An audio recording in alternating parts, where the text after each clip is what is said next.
ఈ ముఖ్యమంత్రి గారు నోరు తెరవంగానే ఏం చేస్తాడు? నేను ఇది ఇస్తా అది ఇస్తా. ఎవరి మీద ఒట్టు పెడతాడు? ఇగో మన పాల్వంచ పెద్దమ్మ మీద ఒట్టు, మన ఇంకొక భద్రాచలం రాముడి మీద ఒట్టు. ప్రతి దేవుడు ఎక్కడ దేవుడు కనబడితే అక్కడ ఒట్టు పెట్టిండు తప్పితే సంపూర్ణ రుణమాఫీ ఇంతవరకు కాలేదు. అందరికి కూడా తెలుసు మనకది ఎక్కడ జరిగింది. 60% అయితే మహా ఎక్కువ. ఏనాడు కూడా రైతు బంధు ఇప్పుడు 3 ఎకరాల మీదోళ్ళకి ఎవరు పడ్డది? రైతు బంధు పడలేదు. కానీ ఏం అడగలేని పరిస్థితి. ఇవాళ 2000 ఉన్న పెన్షన్ 4000 చేస్తామన్నారు, ఎక్కడ కూడా చేయనటువంటి పరిస్థితి. మరి మా ఆడబిడ్డలు ఇంత పెద్ద ఎత్తునున్నారు. ఇక్కడ ఏం చెప్పిండ్రు? మనకు 2500 రూపాయలు ఇస్తాం రాగానే కేసీఆర్ షాదీ ముబారక్ అంటే 1,00,000 ఇచ్చి చేతులు దులుపుకుంటున్నాడు. నేనైతే కాంగ్రెస్ పార్టీ అధికారంలోకి వస్తే తులం బంగారం ఇస్తా అని చెప్పిండు.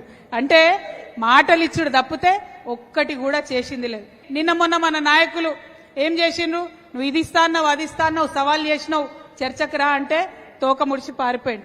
అంటే ఈ ముఖ్యమంత్రి గారి పరిస్థితి ఏంటంటే ఇస్తా ఇస్తా ఇస్తా అంటాడు, ఏది కూడా ఇయ్యడు. వస్తా వస్తా చర్చకు అంటాడు, రాకుండానే వారిపోతాడు.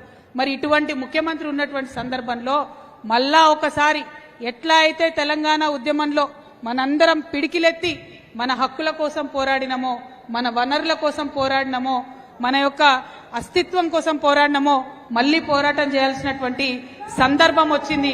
అందుకే జాగృతి ఇవాళ కొత్తగూడెంలో మరి కొత్త శక్తిని సంతరించుకుంటుందని నేను మనస్ఫూర్తిగా భావిస్తా ఉన్నాను.